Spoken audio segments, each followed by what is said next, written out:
Hello, good morning. तो कैसे हैं आप सभी लोग? आई होप आप सब अच्छे होंगे। आप सभी लोगों की तैयारी बहुत ही अच्छी चल रही होगी। तो जैसा कि आप सभी जानते हैं, KVS NVS एग्ज़ाम के साथ साथ LT ग्रेड बायोलॉजी की भी वो पेपर आ रहा है, तो उसकी भी तैयारी करना बहुत ज़रूरी है। LT ग्रेड बायोलॉजी का 17 जनवरी को पेपर है और KVS NVS का है 10/11 को। तो पार्ट ए तो हम कर ही रहे हैं, KVS NVS टीयर फर्स्ट का भी, और उसमें भी पार्ट ए में 30 क्वेश्चन जो आएंगे वो भी करना ही है, वो भी कर ही रहे हैं। लेकिन जो पार्ट बी है मेन सब्जेक्ट वाला, वो भी करना बहुत ज़रूरी है। तो मैंने देखा था कि ना, जो टैक्सोनॉमी ऑफ एंजियोस्पर्म है ना, उसमें से सबसे ज़्यादा क्वेश्चन आए हुए हैं LT grade biology, TGT PGT, मतलब सभी एग्ज़ाम में उस पार्ट में से सबसे ज़्यादा क्वेश्चन आए हुए हैं। तो मुझे लगता है कि जिस पार्ट में से सबसे ज़्यादा क्वेश्चन आए हुए हैं तो वो पार्ट स्किप करना सही नहीं होगा, तो वो पार्ट पढ़ना ज़रूरी है।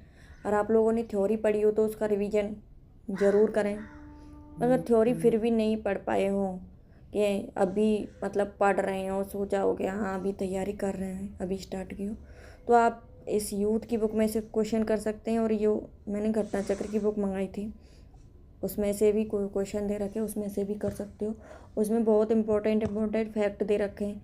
आई थिंक जो फैक्ट हैं, क्वेश्चन हैं, उनके थ्रू काफ़ी सिलेबस कवर हो जाएगा। अगर आप इस टाइम अगर थ्योरी पढ़ोगे ना, तो मतलब मेरे हिसाब से गलत ही होगा।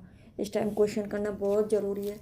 कुछ कुछ लोग तो मॉक टेस्ट भी दे रहे हैं। देखो, ये पार्ट सबसे ज़्यादा आया हुआ है, टैक्सोनॉमी ऑफ एंजियोस्पर्म, तो ये आप देख सकते हो। उसके बाद टैक्सोनॉमी ऑफ एंजियोस्पर्म है, प्लांट फिजियोलॉजी है, एनवायरमेंटल बॉटनी है, एम्ब्रियोलॉजी है, मॉलिकुलर बायोलॉजी है। इनमें से बहुत क्वेश्चन आए हुए हैं। तो मेरे को लगता है कि जो जिस जिस पार्ट में ज़्यादा क्वेश्चन आए हुए हैं, तो वो पार्ट करना ज़रूरी है। ऐसे ही जूलॉजी में है।